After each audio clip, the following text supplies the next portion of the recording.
Hello, everyone. Welcome back to the show. This is What's the Rate? I am your host, Brianne Lyons, and this is where we get into the raw and real of pursuing creative success as a self-funded artist in your 20s in New York City. I am here with the band BONNY. Welcome to the show. Yeah. Thanks for having us. Yeah. Well, tell us all about you guys, how it all started, where you're from, and how you guys are here right now. Ross and I are from New Jersey. We grew up just a little bit away from each other, but basically Asbury Park, New Jersey, which has an incredible music scene there. So we met at a after-school music program when we were like 12 years old. And we've been playing music together ever since, basically. And then in all different versions of different friends' bands, Ross's own original music, and now we're BONNY, and that started about a year ago. Yeah. We just dropped our first song October, so it's super ripe right now, kind of new. But we kind of started playing classic rock together when we were 12, and through those different iterations of bands, kind of went down a folky route in the pandemic and stuff, and then moved to New York like a year and a half ago. And the energy in New York, just the grit that's here, was just like, we need to start writing rock music and kind of get back to that sound. So we spent the past year writing stuff, and then just put the first tune out and kind of seeing where it goes. I'm interested in your songwriting process. So we had chatted about it a little bit, but I want you guys to tell them about it. I've been writing songs since I was like 14, and Georgie played in the band that we kind of played those songs. And over the pandemic, we started collaborating more together and wrote this folk EP called Trail Mix. So we have that out under our own names, and that was kind of the like little seed of starting to write together. And we just super inspired by the kind of Fleetwood Mac harmonies and just flowery vocals with real instrumentation. So it worked, and we wanted to kind of keep going. So BONNY has been the same kind of thing, 50-50, just us both sitting with an acoustic guitar. It's usually try and keep the computer closed until we have a song front to back in the room. If it could sound good around the campfire, it'll sound good in the real world. And that goes for folk and rock music even. Yeah, even no matter what, because BONNY definitely has more of our influence of punk and classic rock, like he said, but I think a song still needs to just hold its own on that acoustic guitar first and foremost, and especially because the base of this new music is our dual vocals as well. So we always start there, like figuring out our vocal parts together, figuring out our melodies, and sometimes we're singing a song, like the first song we put out, What Are You Doing? We're singing the entire song together all the way through. But then as we go on and put more songs out, you'll see it's like sometimes Ross is taking a little bit more of a lead, and I'm doing more supporting parts, and then vice versa. Sometimes I'm taking more of a lead, or we are both kind of weaving throughout the song in all different ways. So that's usually where we begin, with a guitar part or a bass line. What Are You Doing started with the bass line, actually. So just started with the bass line and our vocal melodies and our harmonies, and then we can layer on once those are feeling really solid. So let's get into What Are You Doing and what inspired that song, because that's how I found you guys. And I really resonated with that song, and just the idea of like, you know, this path isn't certain, but all you can really follow is that passion that you have, you know, and that's what you do know, you know. So it might look like you don't really know what you're doing to everybody else, but you know what you're doing, right? So talk to me about what inspired that song. It started with that question. We do this thing when we're sitting down together and we want to write, because, you know, sometimes songs just come out of less formal, sessions where something just happens more spontaneously. But like, we were away this summer and we were like, on a camping trip, no phones, and the goal was we're just going to detach for a few days and write songs, you know? So we did a bit of a brain dump on a piece of paper to start. Like, let's just get some ideas out and maybe something will pop off the page. And one of them was just that question that a lot of artists and us get asked all the time from people like, so what are you up to? What are you doing? Like, because so much of our day-to-day as creatives is unseen. So to people who aren't in the world, it sometimes looks like we're doing a whole lot of nothing. Unseen and unpaid. So it's like unseen and you're unpaid. kind of doing it and people are thinking that, you know, it's no different than just being in your bedroom playing video games, you know? Totally. Like, not that there's any shade to that, but people view it the same kind of world where you're kind of in our shoes, in artist's shoes, you're pouring your heart and soul into that. Yeah, I'm working every day, whatever it might be. So it started with that question that you get asked, and then it then got into the tuning out the noise part of it to be able to just create your art, you know? So that's where a lot of the lyrics ended up going, and that punky nature of it. It's like, you know what, we believe in us and we believe in what we're creating, and so you just have to somehow shut it off and keep rolling. Yeah, we had a lot of fun kind of exploring in the verses of that song where, like, I could have been this or that, or, you know, but doesn't mean I'd be happy doing it. And just kind of, yeah, although you can't see what I'm doing, I am just as busy as I would be flying a plane or being a diver. I have my hands full. You just can't see it. Yeah. And at the end, we have this bit of a psychedelic bridge breakdown section where Ross is saying, and both of us kind of end up weaving in and saying, river won't stop running, won't be satisfied, river won't stop running, won't be gratified. And that's the kind of bow on top of everything, of like just our that thing inside of us that's like, we're not stopping anytime soon. No matter how hard it is, no matter what, like, we've got this thing inside us that we need to do, and it's not stopping anytime soon. Yeah. We got a lot of work to do. So whether you think it's work or not, like, we're keeping at it, no matter what you say. Yeah. So with that river flowing, tell me about something that you have to push past as you pursue this, you know what I'm saying? Or like an obstacle that you find that you reoccurringly are trying to push past and work through. We're always trying to make the best art we can. And, you know, the obstacle that really comes up is time. I think, you know, you have to make a living somehow, and it would be amazing to be in the same room every day and just wake up like we did on that camping trip and set out that goal for ourselves to write a song a day. And it feels like being able to just like rip yourself from society and sit in the middle of the woods without cell service. For us, like, it just can pour out, and we did write a song a day, if not more sometimes, in that world. I think the day-to-day obligations, you know, you can have a whole day ahead of you, and then when you get home from work or whatever you're doing in the day, you've already made so many decisions and so much has happened in your day that it's just like a blur. And, you know, you can sometimes convert that energy into song, but other times it's kind of harder to get like a full idea in that one sitting, to me. Yeah, you're tired.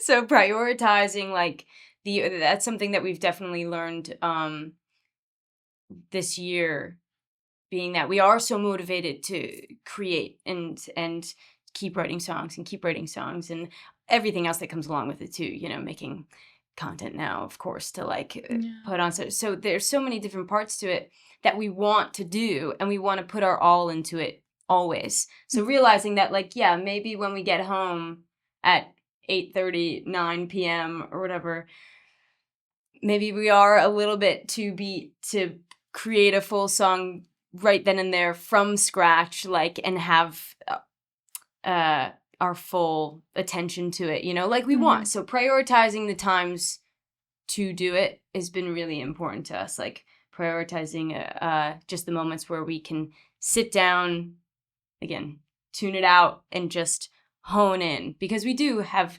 that love of the songwriting process of starting something and finishing it. And we feel that benefits us a lot of the time. So yeah, prioritization for sure of our time together. Nice. To create. Yeah. So what does that look like specifically with you guys carving out that time? Is it like you try to meet once a week, or like what is that? I'm interested as far as what your process is with collaborating, working together. Yeah. I mean, luckily we live together. So no, hey, exactly. Luckily we live together. So but again, that's a thing where it seems like, oh, well, you guys live together, so you could just make stuff all the time. Yeah. But if anything, we need to prioritize it more so, I feel, because when you're home, there's so many things you can be doing, so many other distractions, obligations. Doing the dishes even can like be a mental block of like, honing into something. And we're also super grateful to be full-time creatives. So the creative kind of bandwidth that you're putting out on another project, like to kind of switch gears, can be a lot when you're kind of in one mode and then switch to this mode. So it does kind of, like that camping trip, or on the weekends when our schedules are clear, just being able to like, okay, we're going to go into the studio and like, we're not going out tonight. We're just going to be, of course, yeah. The clock is not a thing in our mind. Yeah. We're going to go until it's done. Yep. So you guys play live, right? Live together. Yeah. Have you had a venue or a live concert experience that was your favorite or most memorable, or even taught you more about yourselves as artists? BONNY hasn't played a show yet. We are actively working on that. But I can say, to me, one of my favorite shows that we played pre-pandemic was at the Brighton Bar in Long Branch. We did a sold-out show at the Brighton Bar, and it's no longer there anymore, that venue as well. So there's kind of like a fun, just nostalgia. I think there's condos in place of that venue now, which is painful. But Georgie and I grew up going to punk shows there, and it was just a sick kind of feeling to play to a full room. And in a kind of grungy, divey space is always kind of our favorite. Absolutely.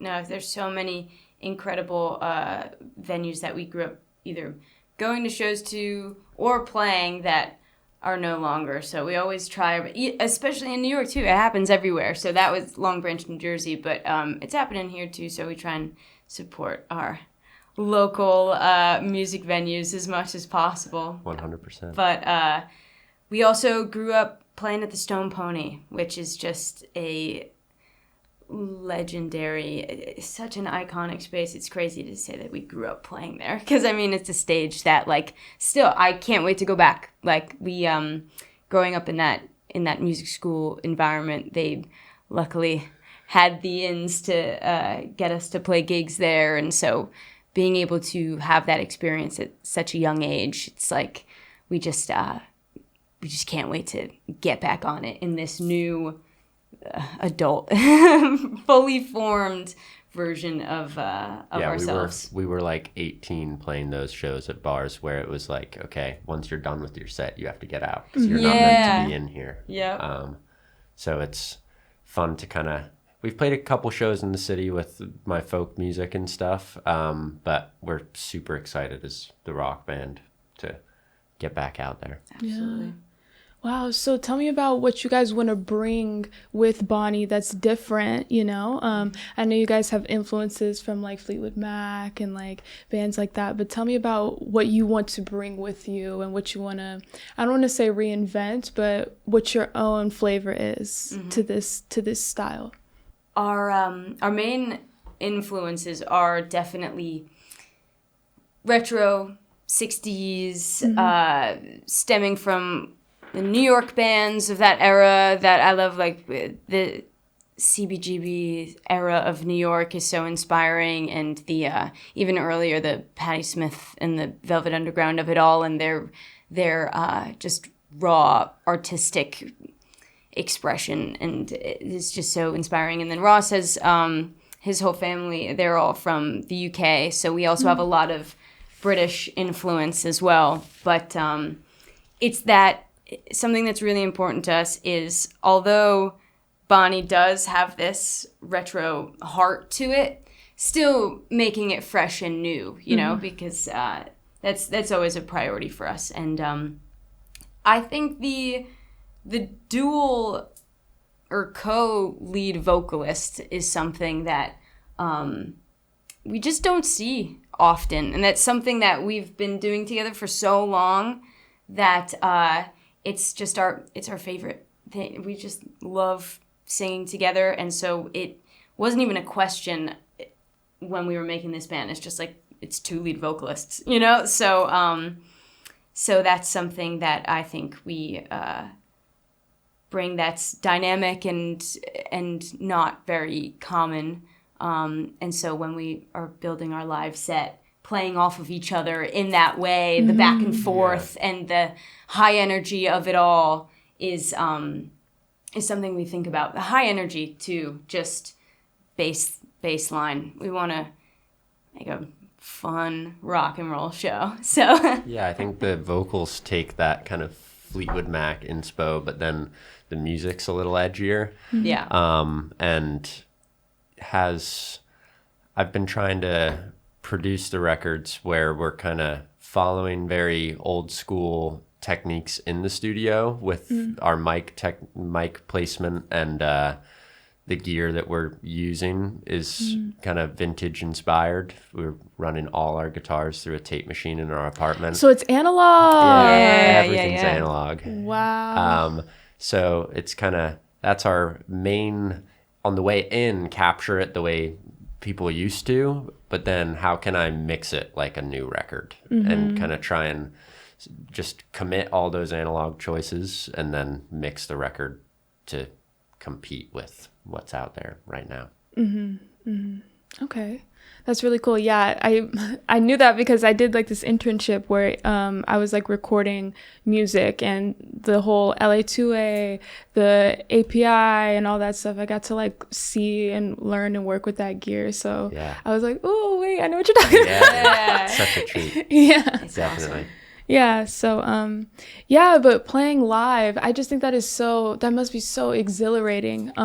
Coming from a theater background, whenever I was on stage, it was such an inexplainable euphoria of like that live energy transfer, right? So just tell me about that for you, and I just want to know how you guys like articulate that, you know?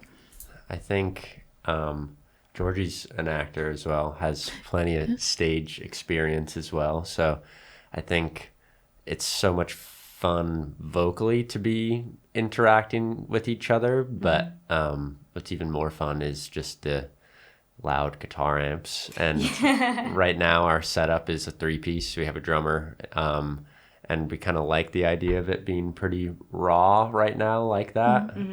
It also gives each instrument, being a 3-piece, it's so vulnerable in a way that everyone kind of needs to fill the space because no one else is occupying that space but you know, Georgie's on bass, I'm on guitar, and drums can be pretty busy to fill out a 3-piece sound, but that makes it feel super energetic and full.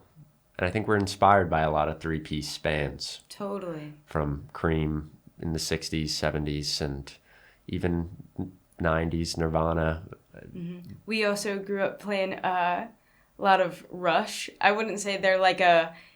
I'm glad you said it. I know. I wouldn't say that they're like a band that we reference in songwriting too much. But they are an epic three-piece, and they deserve all the credit in the world. They're an epic three-piece, and it's something that we, like, being exposed to that at such a young age, like, it, we're so grateful for that, because now, I mean, yeah, it's where we started. So even just the act of singing and playing at the same time, like, is it its own skill set? It's like that whole tapping your head and rubbing your belly thing. So being that we had such a love of that from such a young age, it stayed with us that way.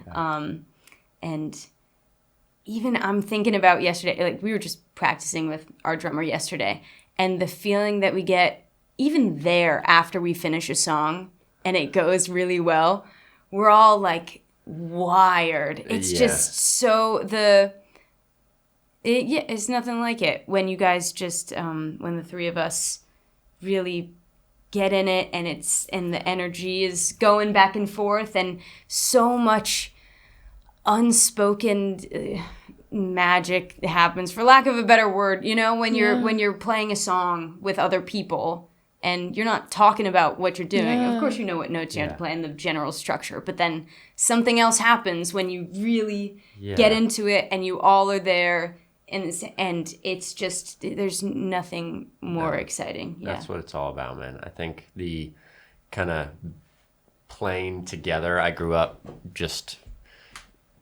My dad had a lot of experiences that he'd share about being taken under older bands' wings, and just kind of that rock and roll, getting in the van and going to the show, and crazy stuff is happening. But just the connection between your bandmates and the audience, there's just like nothing more energizing than that. Mm-hmm.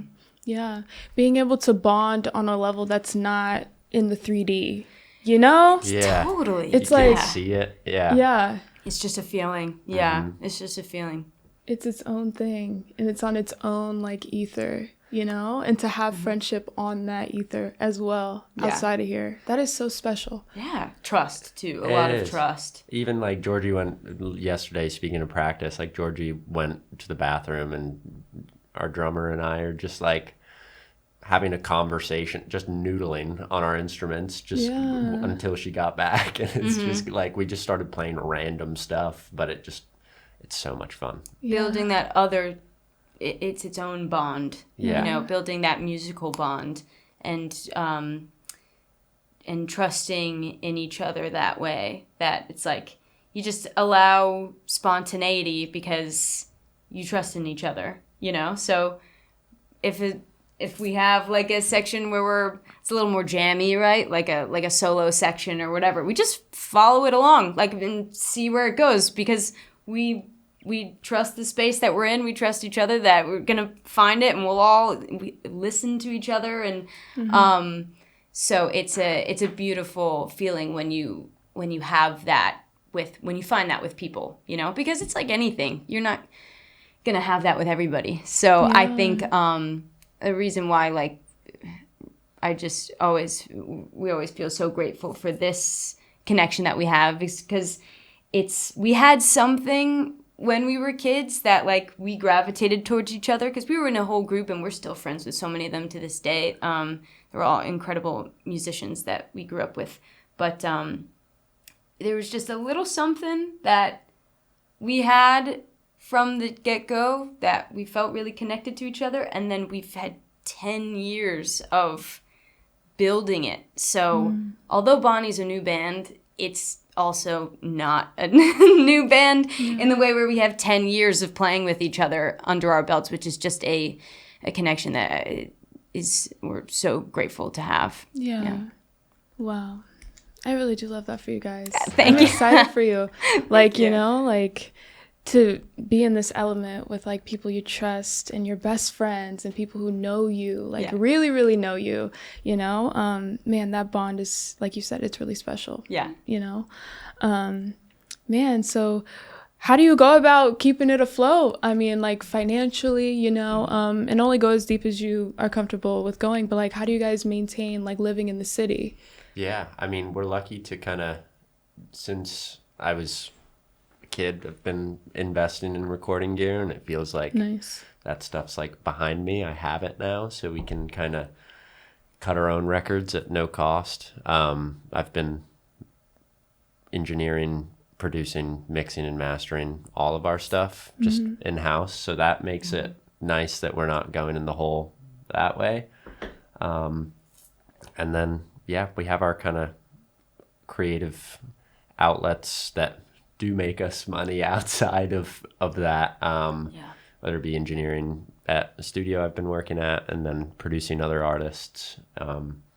And yeah, I think playing shows is going to be exciting to have some kind of, it'll change the balance sheet a little bit, but for Bonnie to have some funds to put back into stuff. But just, we took our own, the album, the single cover we took ourselves. On our roof. Yeah. Went up there with a little camcorder. Georgie's uncle was kind enough, Marco Calfa, to take like our profile pictures that we have up right now. So keeping it really tight, and, you know, we're always super grateful for the people who want to support us because they believe in what we're doing, and always want to take care of those people. But it's awesome to have it tight and close, and kind of do what we can in-house to save.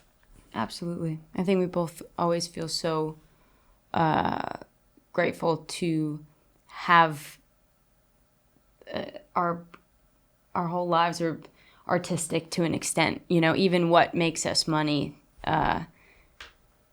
we still are creatives pretty much full time, you know? So I'm, like Ross said, I'm also an actor too. So I've been an actor just as long as I've been a musician. And it's funny because acting's not any easier than acting's not any easier than playing music. So even with that, even with both music and acting, then there's even more like that goes along with it. You know, you just pick up where you need to in any given time. Like sometimes you might be doing fine just off of one or two different projects, and then sometimes you're like, all right, in the next few months I think I might need to pick up a side thing here or there, some more jobs, or just put yourself out there more for even playing in other bands, you know, is something that I love to do. Both of us, we love to do, playing with other artists. And I do, as an actor, also voiceover work, which is awesome. I love it. So sometimes, again, not any easier,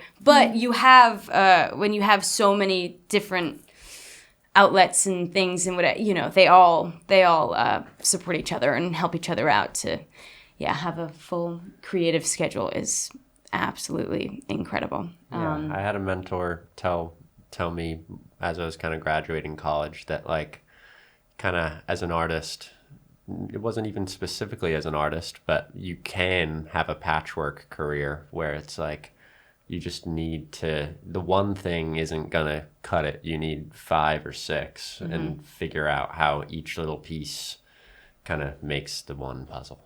Yeah, I like how you said a patchwork career. You know, I feel like somebody needed to hear that, because I think oftentimes we're told, oh, you need to have that one thing and go all the way with it, right? But and a couple of my other guests have also touched on that a little bit about like making it all work for you and how it all ends up being pretty cohesive, you know, and they all end up supplementing each other, complementing each other, you know what I mean? So it's cool to be multifaceted and, you know, have multiple different talents and interests. So talk to me about your transition from college into post-grad.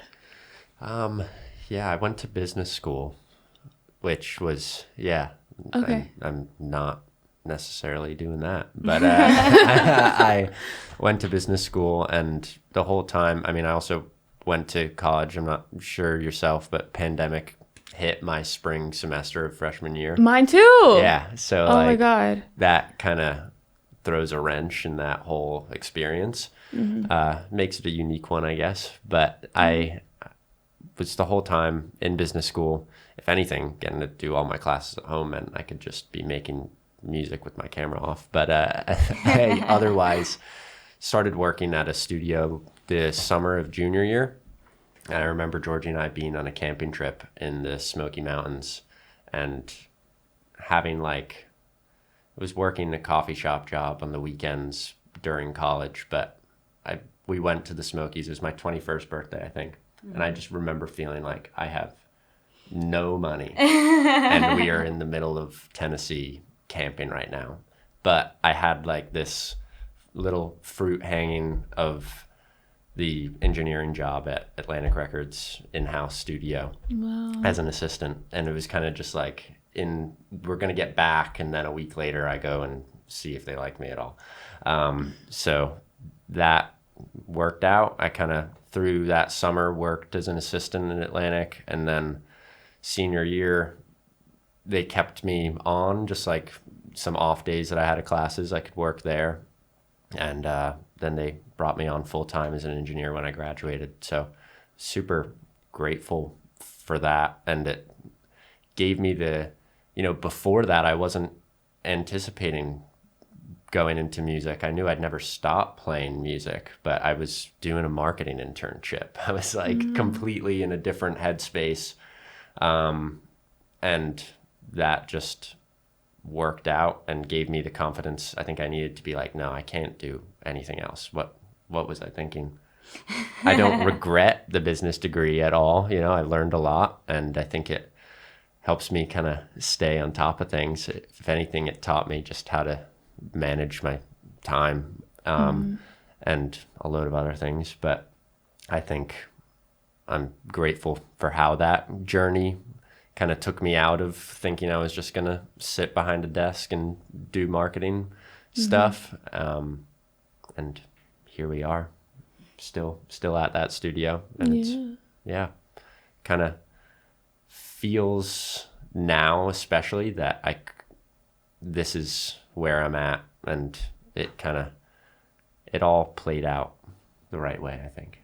Nice. Yeah, I was gonna say, honestly, if I could go back, or even if I could, I don't know, I would want to supplement my BFA in acting with some type of business minor. We never really like to think about it like this too much because we're so focused on the creative. But at the same time, if you're an artist, you do have to run yourself like a business. So having that business background, is helpful. Especially there are things that Ross learned in his degree that we use all the time when we're just organizing stuff. You have to, especially when you start getting into like you start working with other people and paying people and balancing, the band's funds and how that's like all of that experience that he had from his degree. Like, I think every artist definitely needs to have a little bit of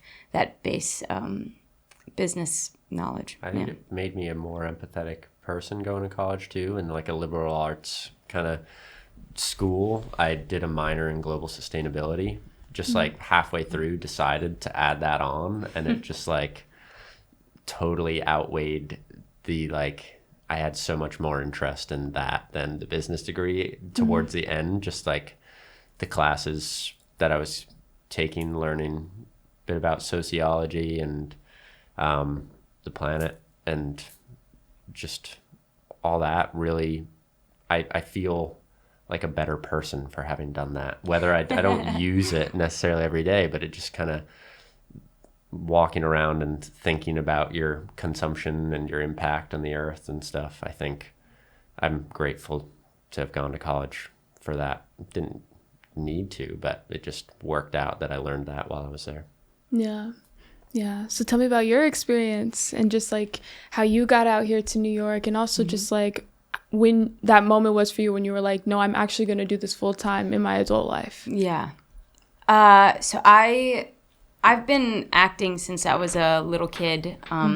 Growing up in Jersey, once my parents realized that I loved dance class and singing lessons and all those kinds of things, they were like, well, maybe let's just take her into New York and see what happens, starting with commercials and then going up from there. So I have that professional experience from being a kid. I did stop. It sounds funny, but I worked pretty consistently from age like 7 to 13 in theater here in New York.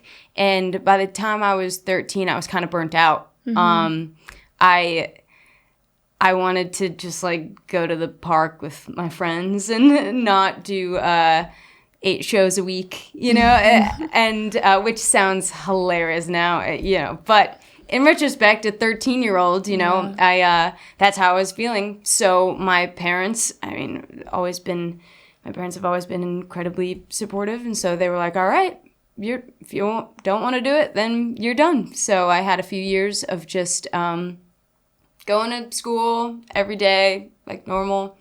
And I think towards the end of high school, I was really missing the not normal of my of all those years. And so I was like, okay, I think let's see which direction we want to go down, though, because even though maybe I wasn't acting as much, I was playing so much music. So I never stopped. I never stopped some sort of artistic, hobby. So whether it was a little bit more of the other any given time, I was always doing either acting or music. So a lot of those high school years that I wasn't acting as much, that's when we were playing out all the time. And I was really growing in that realm. So at the end of high school, I was toying back and forth between going to college or not. I was never really like that good of a student, to be honest. There was nothing really in school that I connected to. My world was after school. My world was playing in bands or acting after school. That was like what got me the most psyched. So I knew I had to follow that in some way. I then decided to go to a acting conservatory after high school. So I wanted to just hone in on my acting training, because although I had experience as a kid, I grew up doing musical theater. That's what, when you're a kid, that's what kids are in. So I grew up doing musical theater, but then I realized that my main interest in the world really lied in like acting. So I wanted to commit to that technique for a bit. So I decided to go to the William Esper Studio, which is a conservatory program right here in Midtown. It's like a block away from here, actually.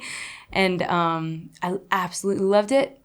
And I moved to New York to come here and start those classes. And then at the same time was still playing music the whole time. And then along with it, I just knew that deciding to go this route, the unconventional route of not going to college, I knew that was going to come with a lot of work of making it happen, So I knew that I was committing to a life of that patchwork, freelance, whatever you want to call it, because I can't imagine doing anything else. So whether it was, I used to teach dance classes sometime or bass lessons, of course, teaching is always a great thing to do. And so all throughout my, from even high school till now,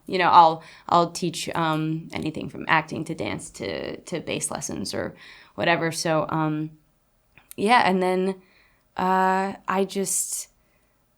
think that it was a lesson that I just had to learn before I started, that it's just like, this is the life that, if this is the life you want, this is what you have to commit to, just constantly being open to the unknown and the shifting, molding, ever-evolving nature of being a full-time creative. Mm-hmm. And it excites me, I know a lot of people that the idea of the unknown and not knowing what their schedule is going to be like day to day, it sounds like an absolute nightmare. Mm-hmm. They want stability and I guess the faith and the hunger of being an artist outweighs all of that for me. So I'm like, I'll figure it out, and that's, so I committed to that. That's just what I chose to do. And and Georgie's commitment to that inspired me a lot. I can remember I was taking a business law class, and it was so stressful. It was like the hardest class I've ever been in my life. And I'm in it talking to Georgie, probably kind of upset about what my calendar was filled with at that time. It's just like, I don't enjoy any of this. And I was kind of having second thoughts on just like, I don't see this for myself. And then Georgie's voodoo magic was just like, you don't know what happens tomorrow. And the next day I got like my first production gig. Just a friend of a friend reached out and was like, my cousin's coming to town and needs a record produced. And it was just like, whoa, this can actually happen that way if I do just trust how it goes. So Georgie's balls towards that has always been pretty inspiring. It has to be backed up by work, though, obviously. So that's the main thing. It's like, if that's what you want to do, then yeah, you better back it up with just it is, you're working 24/7. If you commit to the full-time artist, you're kind of never off. We even sometimes it's difficult. Like, we've mentioned it so many times now. We love going camping and all that. And you need to take care of yourself, and you need those times to unwind, and because you can't work off an empty tank, so you need to do that. But it's also very real that sometimes you feel guilty for like taking a weekend to go visit your parents or something, because you're like, I could be doing something else. I could be writing. I could be making a new video for, like, there's always something you can be doing, So it is that you need to find the balance for yourself and what works for yourself, but also realize that it is a 24/7, 365 kind of life. So it seems like you guys, obviously with your passion, but you guys are kind of going with the flow because you are so adaptable, right? And it helps that you guys, have each other's back. You guys trust each other, and you know what you want. I kind of want to get into how you guys go about securing gigs, because I just think that's really cool. And as someone who's not in that world, right, from the outside looking in, I'm just curious about that process. So is it like someone is like, hey, like, we'd love to have you guys play, or like, do you guys reach out? Do you guys pitch yourselves? What does that look like? Yeah, we've kind of all of those things, and it depends. On TikTok, we've been having people be like, we're in LA, if you're ever here, we should do a show swap, which is such like a cool idea of, if a band was to come to New York, we'd figure something out to get a bill together for us all, and then kind of reciprocated on the other end. We did that between Jersey and New York, but it's cool how with BONNY already, we're kind of seeing it like go to LA or Pittsburgh or like just different Chicago, places. Yeah. But then, yeah, I think the support gigs are awesome as we get started opening for people, just to kind of, we're still building our audience and figuring things out. So those are great. And a lot of those bands, just to add, are like, I think reaching out because they feel there's a commonality in the music. So that's where a lot of it starts too. It's like finding bands, finding bands in your similar vein, scene, sound, to create a show that way. It don't have to be exact, but a lot of connections that we're starting to make are in like the rock and roll, maybe a little bit retro world, because we see it in other people, it excites us, they see it in us, so then you build a show together that's cohesive for people to come to, Yeah, and then when it's time to book a headline show, that'll probably be us putting our neck out there to get that booked, and then curating the bill that we, ideally want, which is going to be a ton of fun, picking the bands that are inspiring us too, and makes a kind of fun night. Absolutely. Yeah. So why New York and not LA? We are East Coast at heart. We're such East Coasters. We're like through and through. I mean, growing up in Jersey, also growing up in New York, all of my childhood years working here, there's just nothing like it. I've been to LA as well. I've spent some time out in LA. It's lovely. But there's just something in the energy here, something in the air that even like we know when we meet another East Coaster, because everyone in New York can be from anywhere, and we love that we're building this community of so many diverse people from all over the world. I mean, everyone from all over the world is here. So that's another beautiful thing that, about New York, but we can also sniff out like a native New Yorker or a native Northeast person, whether it's New Jersey, even Vermont, Massachusetts. There's something about growing up in the Northeast that's just an energy that it's really strong in us. So are there any shows or like venues, I should say, that you really, really dream about playing? I mean, we were just at Webster Hall last night. We were seeing a friend's band play at Webster Hall, and we were like, this would be sick. It's an awesome venue. I think since I was a kid, Irving Plaza has always been like a sick spot in my mind. And then while we've lived here, I'd never, living in Jersey, didn't get into Brooklyn too much as a kid, but while we've been here, I've been going to Brooklyn, and Baby's All Right is one of our favorite venues. I haven't been. Totally. It's so cool. It's like small, but feels like a full-size venue at the same time. Totally. It always sounds great there. Yeah. It's that's definitely one that's on our list. It's we could say in the next year there, I think.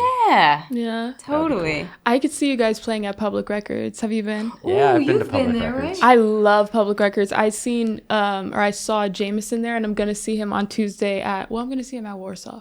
But Public Records, Warsaw's cool too. My gosh. Oh, you've been? Warsaw's cool, yeah. Okay, I'm excited to go. But Public has Records, that like quadraphonic setup too. Yes. Right? With I've never been in a room like that. As an engineer, we can geek out about that.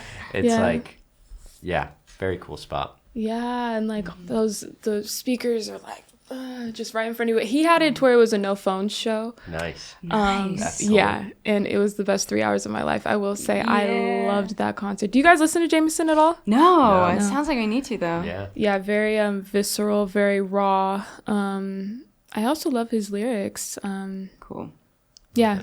I love his New style. Blue is awesome as well. Yeah. We just went to New Blue the other day, and I love the setup of it. It gives very like, I think it would fit the BONNY aesthetic as well, just with the old school kind of club atmosphere that it has. And you like walk into it, and then the stage is a little bit raised, but then there's these, not bleachers, but kind of behind little things behind the stage. So people are kind of surrounding. I've been there. Yeah. Lower East Side? Lower East Side. Okay, I've been there, yeah. I know what you're talking about. People kind of are surrounding the whole stage. You know, people are above, and they're dancing behind the band and in these kind of like balcony sections or whatever. And I just thought it was really cool, and I loved the energy of that place. So I remember we were walking out of there a few weeks ago being like, another one to write down. Yeah, definitely. So talk to me about the name BONNY. Why BONNY, and where did it come from? It is a Scottish word, so we both have some Scottish heritage, but my nana throws Bonnie out there like Americans say awesome, just casually. Just what it means is like, it could mean beautiful, pretty, or just cool, nice, cool at that point. But it's kind of in the Scottish tongue kind of naturally, and we felt like it was we always loved the idea of a one-word name. So Georgie just threw it out there one day, and I loved the Scottish tie to it. And there's also a song called Bonnie by a band called Prefab Sprout that is one of my favorite songs of all time, so it just kind of sealed the deal for me. Nice. Wow. Cool. So I kind of want to get into how you guys go about settling differences, if you ever have, and how you guys navigate through conflict or just any disagreement you may have with being a duo, or even with your drummer, right? So tell me about how you keep your eyes on the prize and approach your band as two people. It's definitely something that needs to be learned. Communicating with each other is something that needs to be learned. You know, we've known each other for over 10 years, so we have a comfortability with each other that I think is so necessary. I think if you're collaborating with anybody artistically, you need to trust each other, you need to be willing to be vulnerable, you need to be a great listener. I think a lot of conflict comes from a communication gap, that might stem from not being a full attentive listener and really like hearing somebody out, thinking too much about like the next thing that you're going to say rather than just listening to what your partner has to say and then, going from there. But then with all of that, I was going to say that even though Ross and I have known each other for so long, this collaboration still has been learned within the past year. Like this specific writing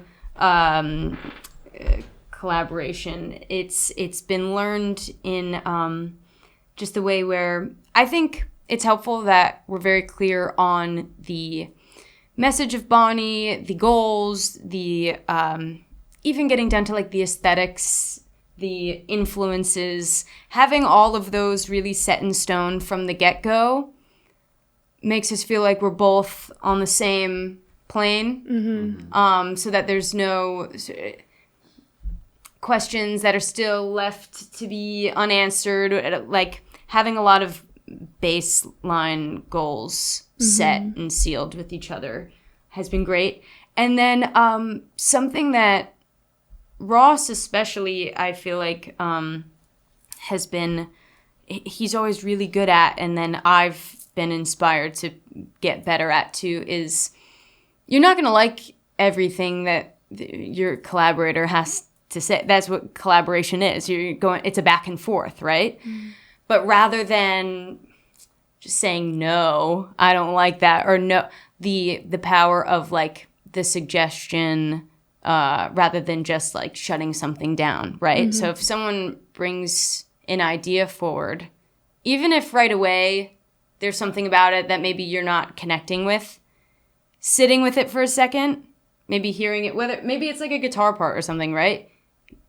Plays the guitar part, maybe right away there's something about it, and how about let's hear it a few times, digest it. What is it about this that's maybe new, or how exactly am I feeling about it, and what can I offer to it to adapt it, change it, rather than just being like, nah, that doesning feel right. No, I don't think that works. What can I offer to help it keep going forward? It's honestly reminding me of like a thing in comedy or an improv, like the yes and. Like it's the yes and of it all. I think that's just a great way to go about collaborating with people is what can I offer as a suggestion to just keep it moving forward. Just always about keeping it moving. You guys have the same intentions, and I think when your intentions align, the vision is in alignment, and the flow and the way you guys work is in alignment. Then from there, it's just like, getting the synergy. Execution right. Yeah. Yeah. What does success look like to you guys, and on your terms and not on the industry's? Writing songs that we're psyched about. Every time we write a new song or play a song for the first time as a band, it's the best feeling. So being confident in the songs that we're writing, feeling like we're making good stuff is success to us. These little victories, I think celebrating your little wins along the way is really important, so that, you realize how much you really are growing, because it can seem small, but it's not. Little steps along the way, So even something like playing our first show is going to be a huge success for us. And then every connection that we make with a new band or whatever is a success. And continuing to build our community is something that's really important to us as well. I guess bigger goals, we can't wait to tour. We are so excited to tour. Yeah. Whether that's up and down the East Coast, whether that's across the country, whether that's going to Europe, like the world, wherever, man, we cannot wait to tour. And so that's a big goal of ours as well. Split shows with, tour with, anything like that is so important, finding your community that way. So rock and roll bands anywhere, and especially the ones that, you know, maybe have that little bit of a retro heart like we do. You can't wait to just continue building this world. Yeah. Yeah. Yeah, I'm so excited for you guys. And I'm so glad that I caught you guys when I did, because it's like the start of something really cool, you know? And now that I got to meet you guys and see your guys' dynamic in person, like it's going to be something so beautiful. It's so much more meaningful, you know? So thank you so much. Yeah, I really do mean that. So all right, so on this show, we do a segment. It's called What's the Rate segment. And I give you guys these 7 things, and you guys are going to rate them 1 through 10, 1 being no, and yes being we're here for it, or 10 being we're here for it, excuse me. Okay. Amazing. Cool. All right, number 1 is using Instagram to find career opportunities. That's 10. Yeah. Why not? Okay. Why not? If it's there, I'm trying to be way more open to that world, to be honest. That's been a new thing with this band, being, because I've never been, neither of us really, like, were too on Instagram, social media, whatever, just like casually, but we understand the necessity of, if you're trying to grow as a band, as an artist. So I'm going to give it a 10 because I'm trying to be way more open to the incredible possibilities that social media can bring. All right, number 2 is LinkedIn. 1. I've never been, so that's on you. All right. Number 3 is always saying yes. I'm going to give that a 6 or 7. Maybe a 7.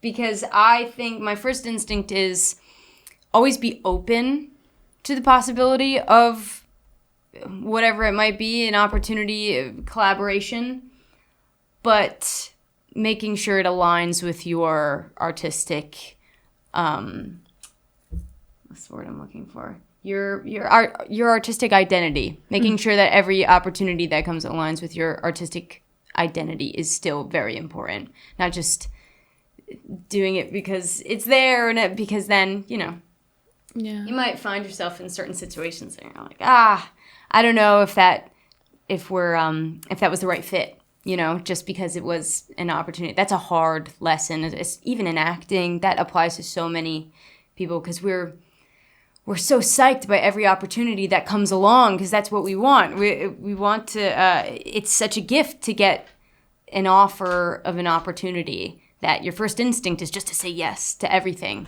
Yeah. But as an artist, your identity and your beliefs are everything. Cool. Number 4 is mentors. 10. Yeah. 100%. 10,000. I'm curious as to if you guys have like a gem or like a tidbit that you've always remembered and that you guys still practice that's helped you a lot throughout this journey. It could be like a phrase, it could be like a specific way of doing something, but I'm interested.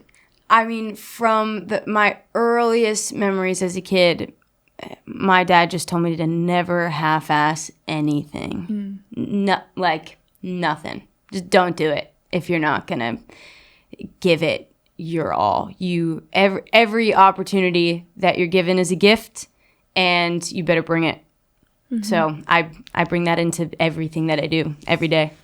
Nice. All right, number 5 is non-paid projects. 9. Yeah, 8 or 9. 8 or 9. I think that unpaid projects can get you paid projects as an artist. And I've definitely seen that unfold. And, you know, if you believe in it, I think you got to take these bets as an artist and like show your taste by taking an unpaid project. If you believe in it and it does well, you made a good call. If you want to get some practice in something you're maybe a little bit more uncomfortable with, unfamiliar with, an unpaid project is a great way to do that. Whether that could be like me taking a gig as a bass player in a band of a genre that I've never played before. And that's only going to make me a better bass player. Even if I'm mainly playing and writing rock music, if I go and sit in with a R&B artist or something, that's only going to make me a better, more well-rounded bass player. And so that can go for anything, really. Number 6, working your way up. Yeah, 10. Yeah, definitely. Nowhere to go but up. And then the last one, number 7, is fame. 4. Yeah. Of course, it's like if you're trying to be what the industry deems as successful and financially successful in what we're doing here, fame is maybe a part of it. But Georgie has always, and myself too, admired the kind of ability to have an audience and play to people who care about what you're doing, but then leave that venue and have nobody recognize you. Yeah, totally. I think we aspire to have that kind of, it's like a jazz musician, they can, and probably a theater actor as well. Like, it's funny that like social media is changing that. My parents say all the time, when I was a very little kid, I used to say that I loved Broadway so much because you could be on stage and you could have a crowd of 1,500 people watching you and cheering you on, but then you're not, like, you can still go to the grocery store, Now I think with social media, to be honest, it's changing. I think theater actors and Broadway actors are more famous and recognizable than they've ever been. Yeah. So that's honestly not really the case anymore. And that can probably translate to music and everything as well. But yeah, I think the way that we've always talked about fame is that thing where you have to understand, like, we're making music because we want people to hear it and we want people to listen to it and come to our gigs. And so it's something that may come, but it's not why we're getting into this at all. So it's that thing that, you might have to deal with, find your peace with, prepare for, if you want to grow, because of course, I mean, like we just said, we just want to keep on growing, and we're not going to be like, oh, this is getting too big, we're getting too many fans. Like, that's not that's a dream to have people that connect with your art like that. But that's not the reason why. You're not going to make art that people connect to if that's why you're getting into it. No, so I think we're both so moved by playing music that, like, that's enough, and then everything else is amazing on top of that. Yeah. Great. All right, you guys, tell them where they can find you, where they can find your music and all of that. We are the band BONNY on Instagram and TikTok and on Spotify, Apple Music, Amazon Music, everything like that. We are BONNY, and our first single was called What Are You Doing? That got put out October 4th of 2025. Yes, stream it. Stream it! Yeah, because I like it. And also because this band deserve the visibility. They deserve more connection and more people that can hear their sounds. So thank you guys so much for being here. And thank you so much for your time and sharing more about the story behind BONNY and, sharing the space with me. Yeah, so, thank you so much. Yeah, it's been a pleasure. Of course. Yeah. All right, guys, thank you so much for tuning into this episode of What's the Rates. I will see you on the next episode.